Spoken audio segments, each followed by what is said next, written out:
Lá, Deuteronômio, capítulo de número 25, o versículo de número 10, somente o versículo de número 10, diz assim: E em Israel será a sua casa chamada a casa do descalçado. E em Israel será a sua casa chamada casa do descalçado. Deixa eu aqui bem rapidamente trazer todo mundo para o mesmo contexto de entendimento dessa passagem, para que a gente possa a partir daí então entender o que Deus tem para a gente sobre a tua palavra. A gente está aqui dentro de uma lei chamada a lei do levirato. Lá no Antigo Oriente, alguns povos eles tinham o costume, eles tinham como regra cumprir determinadas leis, e uma delas era a lei do levirato. Essa lei está diretamente ligado à questão de direito de subsistência, de herança, de propriedades de uma viúva. O que diz essa lei? Essa lei diz o seguinte: que se um homem for casado, e esse homem, se ele morresse sem ter deixado filhos, essa lei ela garantia o direito da viúva da seguinte maneira: o irmão desse homem ou parente mais próximo, ele precisava assumir a viúva, e então o primeiro filho que fosse nela gerado, esse filho ele daria a ela o direito na herança, na propriedade daquele povo, na propriedade daquela família, e continuaria levando o legado, a memória e a descendência do homem que havia morrido. Durante toda a Bíblia, a gente vê algumas facetas dessa lei. Por exemplo, quando Boaz ele quer se casar com Ruth, no livro de Ruth, e ele precisa resgatar Noemi para ter o direito sobre a Ruth e assim então casar com ela. A base que foi usada para aquilo foi a lei do levirato. Ele foi o resgatador de Noemi com base nessa lei. Lá no Novo Testamento, quando os saduceus eles interrogam Jesus a respeito da ressurreição, porque eles não criam na ressurreição, eles usam como base a lei do levirato, dizendo para Jesus: Jesus, se um homem se casar com uma mulher e esse homem morrer sem deixar descendência, o irmão vai assumir, e assim vai até o sétimo irmão, morreu todo mundo. Na glória, quem que vai ser o marido dela? Jesus falou: ninguém, porque lá nós seremos como os anjos de Deus. A lei, a base que eles usaram para interrogar Jesus, foi a lei do levirato. Essa lei ela estava ligada diretamente à questão de subsistência, garantia de propriedade, de herança, de memória de uma pessoa. Essa era a lei do levirato. Até aí estava tudo certo se todo mundo cumprisse. Mas a partir do versículo de número 5, a partir do versículo de número 7, depois você pode ler com mais calma na sua casa, a Bíblia diz que se todavia a viúva, se tornando viúva, o parente mais próximo ou o irmão do falecido, ele não quisesse a assumir como mulher para continuar a descendência e a memória do irmão, dava o direito àquela mulher de ir adiante dos anciãos de Israel. Aí ela ia até diante deles e ia dizer o seguinte: olha, está vendo esse moço aqui? Meu marido morreu, ele é o meu cunhado, e a lei do levirato fala para ele me assumir, para que eu tenha garantia sobre a herança, para que a memória do meu marido não seja esquecida. Mas ele não quer me assumir, ele está descumprindo a lei, ele está descumprindo o mandamento, o preceito. Aí a Bíblia então diz que os anciãos iriam chamar esse homem e dizer para ele assim: ó, camarada, seu irmão morreu, essa mulher está viúva, ela vai precisar de alguém, porque ele morreu sem deixar descendência. Ela não vai ter parte na herança, nas propriedades, ela vai passar fome. Você precisa assumir ela.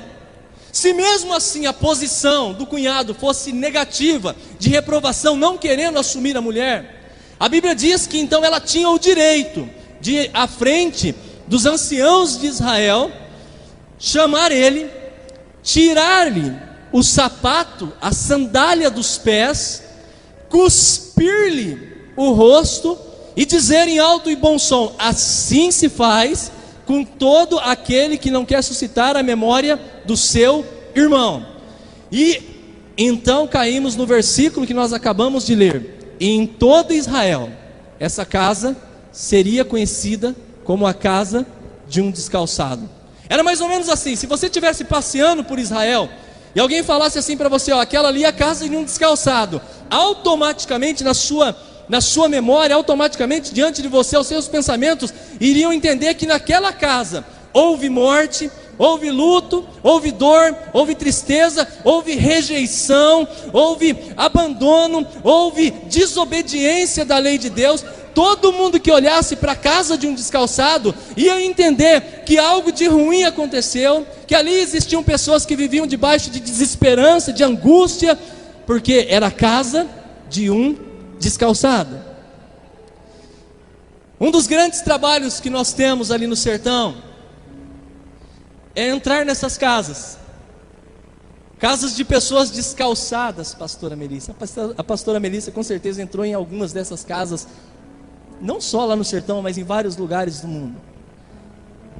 Pessoas que não têm base, pessoas que vivem à sombra de luto, de morte, de opressão, de depressão, de miséria.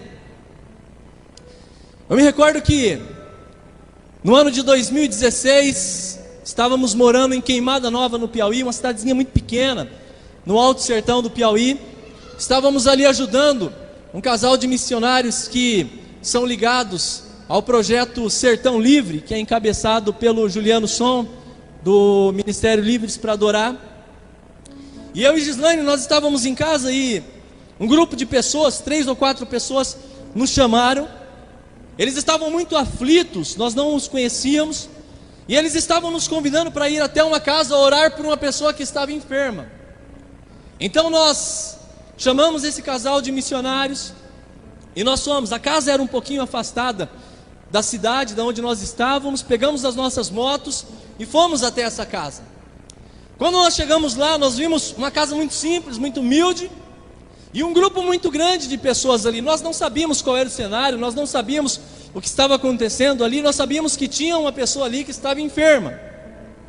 Quando nós paramos a moto, missionário Fábio, quando nós entramos na casa, a dona da casa, ela chamou a gente e contou um pouco da história.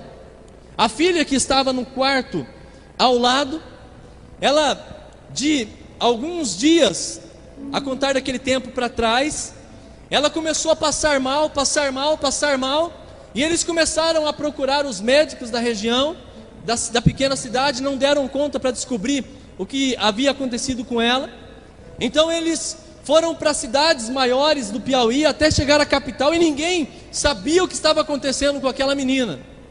Então eles, depois de ter gastado muito, praticamente tudo, e sem resultado, sem sucesso, devolveram a menina para Queimada Nova. E a menina agora estava passando pelos últimos momentos, aparentemente, segundo a família. Quando nós então entendemos aquela situação, vimos aquele grupo de pessoas, entramos numa portinha que dava acesso ao quarto que ela estava. Quando a gente olhou, tinha uma menina que aparentava 26, 27 anos no máximo, talvez um pouco menos, um pouco mais. E essa menina, ela estava totalmente esquelética, os olhos estavam fundos, a boca estava chupada. E dentro daquele quarto havia, apesar de uma opressão espiritual, um sentimento de morte muito grande, tinha um odor muito forte, um cheiro muito forte. Nós ainda estávamos ali nos situando, tentando entender ali a situação, por onde começaríamos, porque a gente não estava entendendo aquele monte de gente. Depois, algum tempo depois, eu entendi que eles têm uma cultura, que quando a pessoa está prestes a falecer, muita gente visita, para ver se ainda pega a pessoa em vida. E às vezes a pessoa está respirando, o cara já coloca uma vela na mão dela, para que ela possa passar para o outro lado iluminada. É cultura, faz parte da crença deles. Por isso tinha aquele grupo de pessoas. Aí nós sentamos ali, olhei para um lado, o marido dela desesperado, chorando, os filhos chorando, a mãe chorando, todo mundo chorando, ela com a respiração muito lenta, com a respiração muito pesada. Aí nós falamos assim: o que a gente vai fazer aqui, Senhor? A gente não sabia da gravidade daquela situação. Era uma casa de descalçado, era uma casa de morte, era uma casa que estava vivendo, ainda que em vida, mas o luto daquela menina. Era uma casa que tinha desespero. Aí nós estávamos com violão, começamos a tocar um violão, adorar o nome de Jesus ali. Aí aquele sentimento opressor de morte, aquele peso que estava naquele lugar, foi mudado. Alguém chegou naquele quarto. Aquele peso, ele saiu, e a presença dele estava tão notória ali, que o nosso coração começou a se alegrar, e a intensidade da adoração começou a aumentar. E nós começamos a adorar Jesus, e nós fechamos o olho, e aí a gente já nem imaginava mais que estava num quarto daquele, a gente parecia que estava no céu. A adoração foi fluindo, a adoração foi fluindo. A Gislaine estava sentado na beira da cama, eu estava sentado com um violão em outra cadeira, e os dois missionários aqui à porta. Houve um determinado momento em que a presença de Deus foi tão gloriosa, que a Gislaine, ela se atirou, ela literalmente se dobrou, ela se jogou sobre aquele corpo praticamente desfalecido daquela menina, e começou a ministrar em linguagens espirituais sobre o ouvido dela, e começou a cantar e a cantarolar aquilo que nós estávamos cantando no ouvido daquela menina. E a presença dele era muito real, e a presença dele estava enchendo o nosso coração, estava enchendo aquela casa, aquele lugar. Irmão, pode ter casa de descalçado, pode ter casa de morte, pode ter casa de luto, quando o Espírito de Deus chega, todas as coisas são transformadas. E nós continuamos a nossa adoração, e nós continuamos a exaltar o Senhor naquele lugar. E a Gislaine começou a ministrar, e aquela menina começou a esboçar alguns ruídos, ela começou a gemer de uma forma diferente, e ela foi aumentando esses ruídos e esse gemido, e ela foi aumentando, até que aqueles gemidos se tornaram em algumas palavras que nós entendemos, e ela começou a falar: não para, pelo amor de Deus, não para. Em alguns minutos de adoração, essa menina, ela foi restaurada, essa menina se colocou sentada, depois se colocou de pé. Em 2 semanas ela estava na igreja. Sabe por quê? Porque Deus nos chamou para entrar em casas de descalçados. Deus nos chamou para entrar em casas de descalçados. É o Espírito de Deus que nos leva, é o Espírito de Deus que nos convida a ser luz onde existe trevas. Essa é a casa de descalçado. Talvez você mora do lado da casa de uma pessoa descalçada. Talvez a sua família seja uma família de pessoa descalçada, de pessoa desesperançosa. Você pode mudar a realidade daquele lugar. Talvez uma das histórias bíblicas mais famosas de casa de descalçado está em Gênesis capítulo de número 38, a extraordinária história de Tamar e de Judá. Deixa eu resumir para você de uma forma bem breve. Judá, depois que os seus irmãos haviam vendido José, ele resolve sair da casa do seu pai, vai para uma outra terra, se hospeda na casa de um amigo, e ali ele encontra uma mulher, casa-se com essa mulher, e dessa união nascem 3 filhos. O primeiro, primogênito e mais velho, chamado O segundo, filho do meio, chamado Onã. O terceiro e mais novo, chamado Selá. Quando o ele chega na idade madura, Judá então ele vai e busca uma moça para se casar com O nome dessa moça era Tamar. Mas a Bíblia fala, depois você se gerar curiosidade, leia essa história com calma na sua casa, capítulo 38 do livro do Gênesis. Quando ele traz Tamar, ela casa-se com e a Bíblia diz que o primogênito de Judá, filho mais velho de Judá, ele fazia aquilo que era mal aos olhos do Senhor. e por isso o Senhor o fez morrer, e por isso o Senhor o matou. Nessa história a gente vai começar a perceber uma coisa: que toda vez que alguém erra o alvo, toda vez que alguém sai do propósito, toda vez que alguém pisa fora do caminho, toda vez que alguém descumpre a missão que lhe foi dada por Deus, alguém morre. No mundo físico ou no mundo espiritual. Só precisava ser um bom homem, um bom marido para Tamar, mas ele fazia o que era mal diante dos olhos do Senhor. Errou o alvo, e quando alguém erra o alvo, alguém morre. Nesse caso foi o próprio Aí entra em vigor a lei do levirato, obviamente que foi inclusa na lei de Deus lá com Moisés, mas já era praticada antes. Aí Judá então chama o segundo filho, Onã, e fala assim: Onã, cumpra com ela o levirato, assuma a sua cunhada, e o seu filho, o primeiro filho, levará a memória e a descendência do seu irmão falecido. O Onã não gostou da história. O Onã então, ele tomou a Tamar para si, ele tinha relações íntimas com ela, porém ele derramava o sêmen na terra. E Deus, observando isso, Deus também não gostou dessa história e o fez morrer. Onã errou o alvo, e quando alguém erra o alvo, alguém morre. Nesse caso, foi o Onã. Mas ainda existia o terceiro e mais novo dos filhos, Selá. Selá ainda era muito jovem, não podia tomar a Tamar como mulher.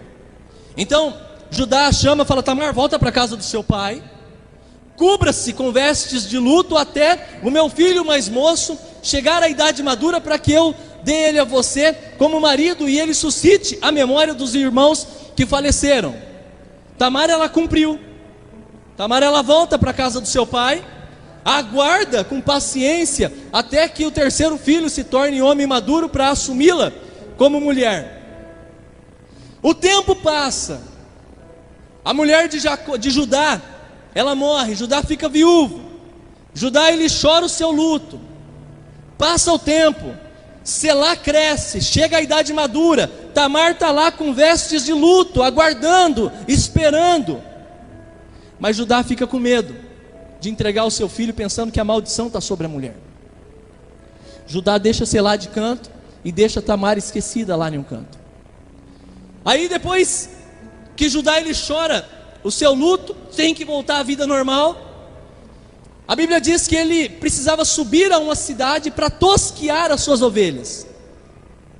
Era a missão dele: subir, tosquear as ovelhas e voltar. Subir, tosquear e voltar. Subir, tosquear e voltar. Simples. Ele então pega as suas ovelhas, se põe no caminho para subir até essa cidade, para tosqueá-las. E alguém, sabendo disso, vai lá na casa do pai da Tamar e fala: Tamar, o seu sogro Judá, que te largou esquecido aqui, porque o Selá já é homem maduro, ele te largou esquecido, ele está subindo para tosquear as ovelhas. Tamar então tem uma ideia, ela troca as suas vestes de luto, coloca em si vestes de uma prostituta cultual, cobre o rosto e fica à beira do caminho. O Judá então, ele está subindo, ele estava no seu propósito: eu tenho que subir, tosquear e voltar. E aí no meio do caminho, os olhos de Judá se voltam para Tamar. Só que ele não sabia que era Tamar, pensava que era apenas uma prostituta cultual. Ele então foi seduzido pelo olhar de Tamar. Ele se aproxima dela e, seduzido por aquele olhar, pelos desejos mais íntimos da sua carne, ele fala: o que eu preciso fazer para me deitar com você? Eu quero ter um minuto de prazer com você. Eu quero ter um momento de alívio para os desejos da minha carne. O que eu preciso fazer para me deitar com você? O que você tem? Ele falou assim: eu posso te dar um cabrito, mas eu posso te dar só amanhã, porque eu tenho que ir, tosquear e voltar. É minha missão. Ela falou: tudo bem, a gente faz isso então. Só que é o seguinte: quem me garante que você vai voltar? Para isso você precisa me deixar um penhor, uma garantia. E depois do penhor, depois da garantia, eu sou toda sua. O que você tem? Julião, a única coisa que ele tinha era o selo, o cordão e o seu cajado. Coisas características e tradicionais de pastores da época, de homens importantes da época.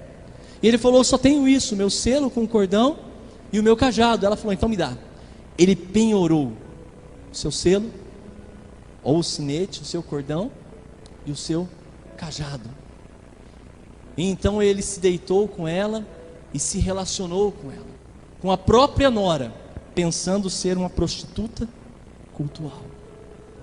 Depois disso, ele coloca de novo seus trajes e segue o seu caminho, segue a sua missão. Só que as coisas não funcionam desse jeito. Não é desse jeito que as coisas funcionam. A gente não pode chegar e penhorar as coisas de maior valia para a gente. O selo com o cordão e o cajado, ele diz muito mais do que simplesmente aquilo que nós estamos ouvindo aqui. O selo ou o sinete, ele simbolizava a identidade de um homem, a marca de um homem. Normalmente quando ele ia negociar alguma propriedade, o selo era aquilo que eles utilizavam para cravar na argila e deixar a marca da negociação. Eu comprei essa propriedade. O selo do cristão, segundo Efésios capítulo 1, versículo 13, é o Espírito Santo de Deus. O Espírito Santo de Deus nos selou, Ele nos marcou, colocou-nos em nós uma identidade, e dizendo para todo mundo que nós somos propriedade exclusiva de Jesus. O grande problema é quando a gente tenta barganhar, negociar, penhorar as coisas mais valiosas que Deus colocou em nós, para ter minutos de prazer com o mundo, minutos de prazer com o inimigo, minutos de prazer para satisfazer somente as nossas vontades e os nossos desejos. Mas não foi só o selo que ele penhorou. Dentre muitas simbologias, significados, o cajado também tinha a simbologia, ou tem a simbologia de autoridade. Quando Judá estava entregando para Tamar o seu selo, ele estava entregando a sua identidade, a sua marca, mas também estava entregando a autoridade que tinha como pastor de ovelhas. Lucas capítulo 10, quando os discípulos estão voltando da missão, estão todos alegres porque os demônios se sujeitavam a eles, porque eles expulsavam, porque eles curavam. Jesus falou assim, ó: eis que vos dou autoridade. Em algumas versões, poder, autoridade, poder para pisar sobre serpentes, para falar em novas línguas, para fazer isso, para fazer aquilo. Nós recebemos de Deus a autoridade para fazer a obra dele. Judá, ele negociou isso tudo. Sabe o que é ter a autoridade de Deus? Vou lhe contar uma história. Rapaz, deixa eu olhar o horário aqui. A gente vai até que hora, pastora? Vai indo? Rapaz, se vê que eu estou embastando aqui, faz algum sinal com a mão. Se eu joga aí alguma coisa. Se mesmo assim eu não parar, chama o Fábio. Alguma coisa para... Ano de 2010, primeira viagem que nós fizemos para reconhecimento do sertão. Estávamos aí no segundo mês. Nós ficamos entre 3 e 4 meses no ano de 2010 no sertão. Entre o segundo e terceiro mês, já se aprontando para voltar, nós estávamos lavando as roupas nas pedras. Lá a gente lava, né, na parte do sertão mesmo, não nas cidades, mas na parte do sertão, na parte dos interiores. Nós lavávamos as roupas naquilo que a gente chama de lajedo, né? São pedras grandes que tem frestas, e quando chove empoça a água ali. Então nós lavávamos as roupas ali. Aí terminamos de lavar a roupa por volta de 11 horas da manhã. Estávamos voltando para o lugar que nós estávamos, ali na região do Brejão, lugar bem isolado também. E aí falaram para a gente: olha, trouxeram um rapaz aí do Piauí, é tudo muito próximo ali a divisa, e esse rapaz está quase morto. Trouxeram ele na caçamba de uma casa, não, de um carro, e levaram ele, falaram a casa ali, e passaram aqui e falaram se vocês não poderiam ir lá fazer uma oração por ele, porque ele estava numa situação e tal. Aí a gente falou: não, a gente pode sim, e a gente só vai almoçar aqui, e daqui a pouco a gente desce para lá. Aí a gente entrou para almoçar, almoçamos. ali ficamos um tempo em comunhão com o Senhor. Então nós começamos a se preparar para ir para essa casa. A casa não era tão longe, menos de 1 quilômetro. E quando nós estávamos mais ou menos no meio do caminho, uma menina veio na nossa direção, correndo, chorando, desesperada, e gritando: pelo amor de Deus, o meu tio morreu, o meu tio morreu, o meu tio morreu, o meu tio morreu, corre, corre que o meu tio morreu. E aí quando nós percebemos, era a casa que nós estávamos indo. Então nós corremos até ali, e quando nós entramos na casa, eu vou tentar descrever para você a cena que eu vi ali. Tinha uma casa muito simples também. Tinha um rapaz caído no chão e com essa parte toda suja de sangue. Eu acredito que conforme ele caiu, deva ter caído com o rosto no chão e deva ter machucado alguma coisa. Já havia alguns minutos ali, talvez 5, 10 minutos, ele naquela situação. E quando eu trabalhei na Autoban, eu recebi vários treinamentos de primeiros socorros, aquela questão de fazer massagem cardíaca. E quando eu olhei aquela situação que a gente entrou, a casa tinha algumas pessoas, o rapaz caído, eu já fui em cima dele, já fui procurando pulso, não tinha mais pulso, já fui tentando ouvir a respiração, não tinha mais respiração. Coloquei a mão no peito dele para começar a fazer uma massagem cardíaca. Alguém falou no meu ouvido: eu não te chamei para ser paramédico. Ele estava ali. Você sabe qual que é o nosso problema? É que a gente pensa que Ele só está com a gente quando a gente está sentindo alguma coisa. Aí, o Espírito Santo não é um sentimento, Ele é uma pessoa. Se você sentiu ou não, Ele está aqui, Ele é uma pessoa. O fato de eu não estar sentindo a minha esposa porque ela está lá em Sumaré, não quer dizer que ela deixou de ser uma pessoa. Ela continua sendo uma pessoa. É como o Espírito Santo. Mas às vezes você chega, você está apavorado, você nunca lidou com aquela situação, você nunca viu aquilo na sua vida, então você fica apavorado, você quer agir com as forças do homem, com as forças naturais. Alguém falou no meu ouvido: você não é um paramédico, eu te chamei aqui para ser luz. Eu respirei fundo, olhei para aquele camarada, não tinha mais pulso, não respirava. Isso já tinha se passado 10, 15 minutos, do tempo que ela foi chamar, correr até o tempo da gente chegar. Então, e nisso chegou a Gislaine com um outro irmãozinho que estava com a gente lá.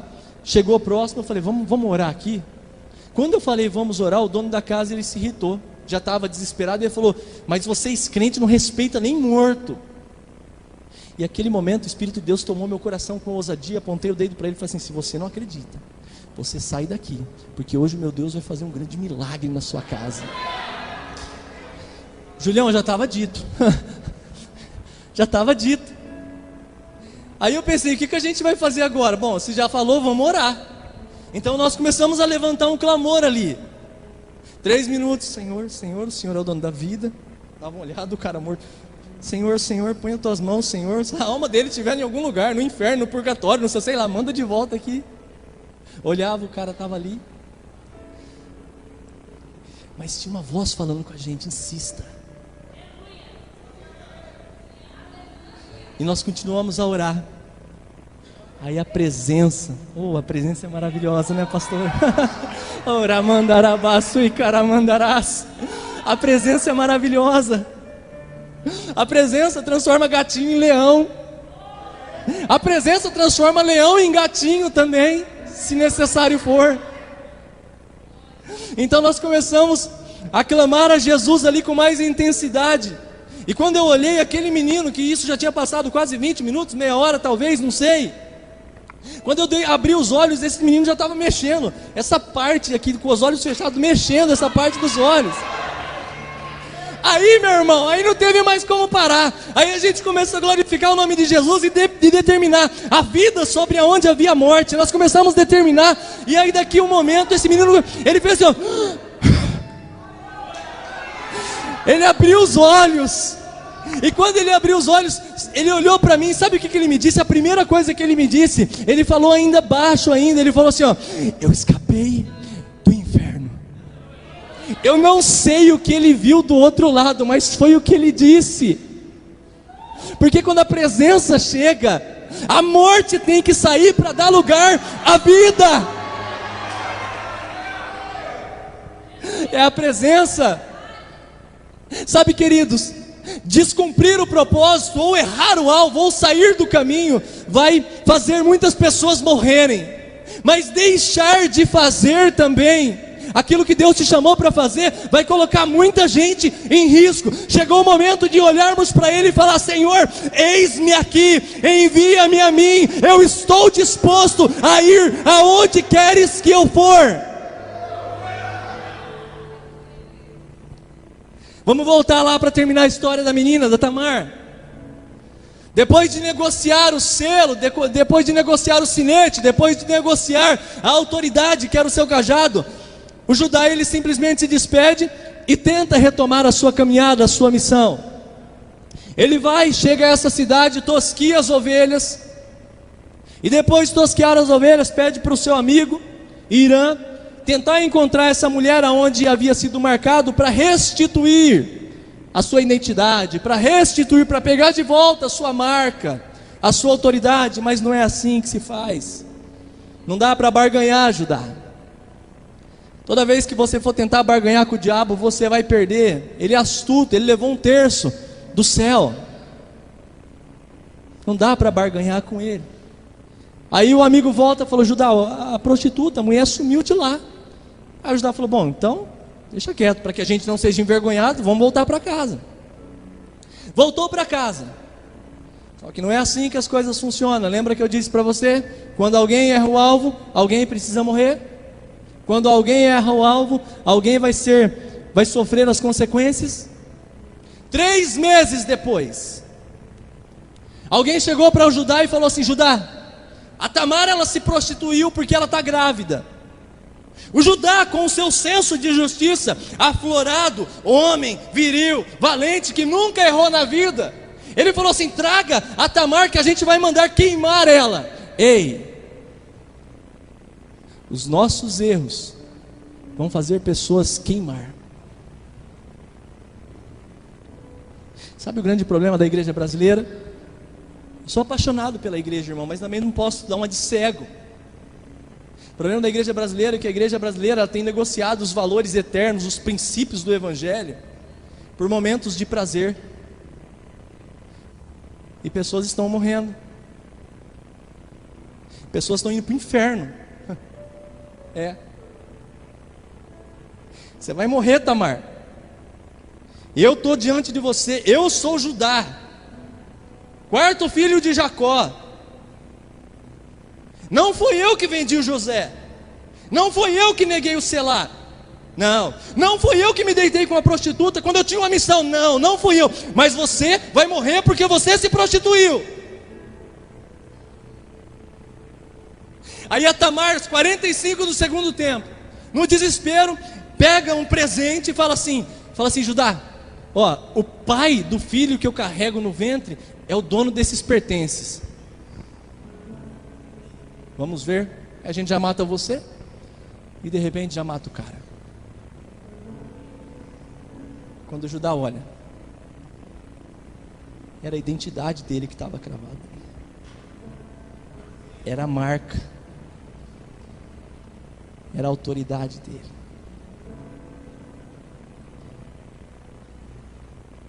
Que surpresa, né? Que surpresa. Sabe o que acontece? Judá olha para ela: mais justa é ela do que eu. Judá se arrepende. Só existe um meio de recuperar aquilo que um dia se perdeu. Quando houver arrependimento genuíno, verdadeiro. Sabe, queridos irmãos, por alguns anos, parecia que de uma forma muito distante, eu sentia Deus me chamando para algo que eu não entendia muito bem o que era. Mas o dia que Ele falou comigo de uma forma clara, eu sou meio lento para entender algumas coisas. Acho que a senhora já percebeu, né, pastora, que eu demoro. Sou meio lento para entender algumas coisas. Mas quando eu entendi, quando Ele me deu a direção, quando Ele clareou as coisas, eu não perdi muito tempo. Sabe, irmãos, hoje Hoje a gente não pode perder muito tempo no nosso campo missionário, lá onde a gente está. A gente trabalha com pessoas que têm desejo suicida. Vocês foram lá, ninguém sabe explicar aquilo, nem a gente. Você pergunta para todo mundo, colocar uma maquiagem em cima daquilo. Mas é um grande... Eu recebi ontem, se não me falha a memória, ontem ou anteontem, uma menina de 13 anos que está na nossa igreja lá, dizendo: pastor, pelo amor de Deus, volta, senão eu vou me matar. Aquelas pessoas que vocês ministraram, 80% já tentaram suicídio. Aquelas pessoas da nossa igreja. Cidade muito depressiva, muito isolada. Tem dias que dá vontade de quebrar tudo, enfiar a cabeça debaixo da mesa. Mas ele está lá também, sabia? Ele está lá em Moçambique, com a igreja. Está lá na Bolívia. Está lá na Bolívia. Está lá no vale. Sabe por que ele pode fazer isso? Porque ele é onipresente. A gente não, ele é.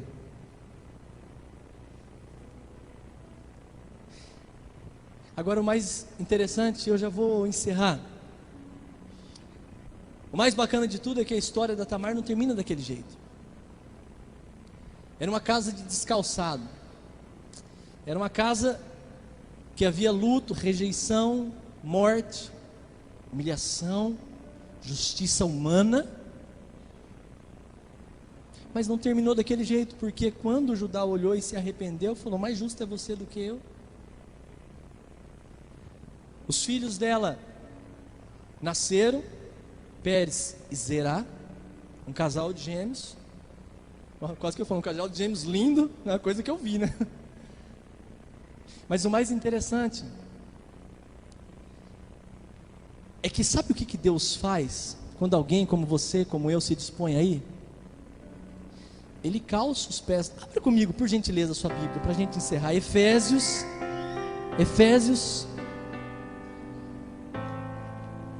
livro de Efésios, capítulo 6,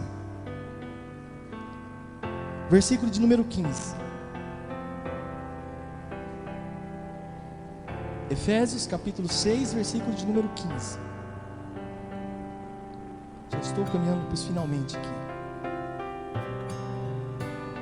Diz assim, aqui nós temos um contexto que o apóstolo Paulo está fortalecendo a igreja, mostrando aí uma armadura de Deus, e a gente vai pensar só esse versículo para saber como se calça os pés de um descalçado. Versículo 15 do capítulo 6 de Efésios: calçando os pés com a disposição, ou com a preparação, dependendo da sua versão, calçando os pés com a disposição para o evangelho da paz. Irmãos, nós podemos calçar os pés de pessoas descalçadas quando nos dispomos a pregar o evangelho da paz. E quando uma pessoa, ela ouve o evangelho da paz, quando existe o arrependimento, quando o evangelho é pregado, eu vou ler para você, Mateus capítulo de número 1, versículo de número 1 em diante, diz o seguinte: o livro da genealogia de Jesus Cristo, filho de Davi, filho de Abraão. Abraão gerou a Isaque, Isaque gerou a Jacó, Jacó gerou a Judá e seus irmãos, Judá gerou de Tamar, de quem que eu falei? De Tamar. Judá gerou de quem? Judá gerou de Tamar a Pérez e a Zerá.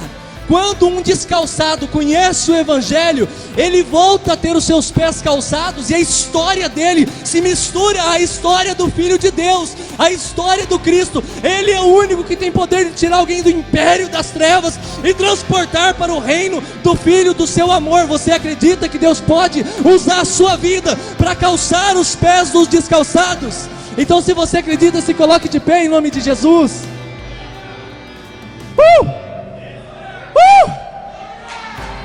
Não há ninguém como Ele. Não há ninguém como Ele, Fabião. Não há ninguém como Ele. Pastora, não há ninguém como Ele. Fer, não há ninguém como Ele. Lá no Éden,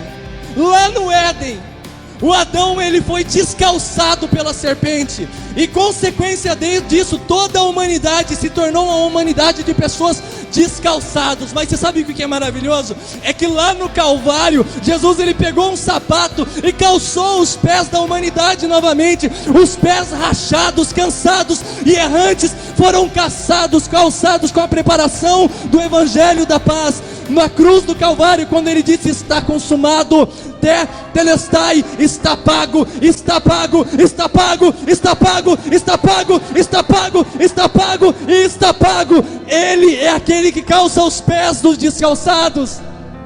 Tu és maravilhoso, Senhor. Oh Senhor, Tu és maravilhoso. Tu és maravilhoso, Senhor. Feche os seus olhos aí, feche os seus olhos aí.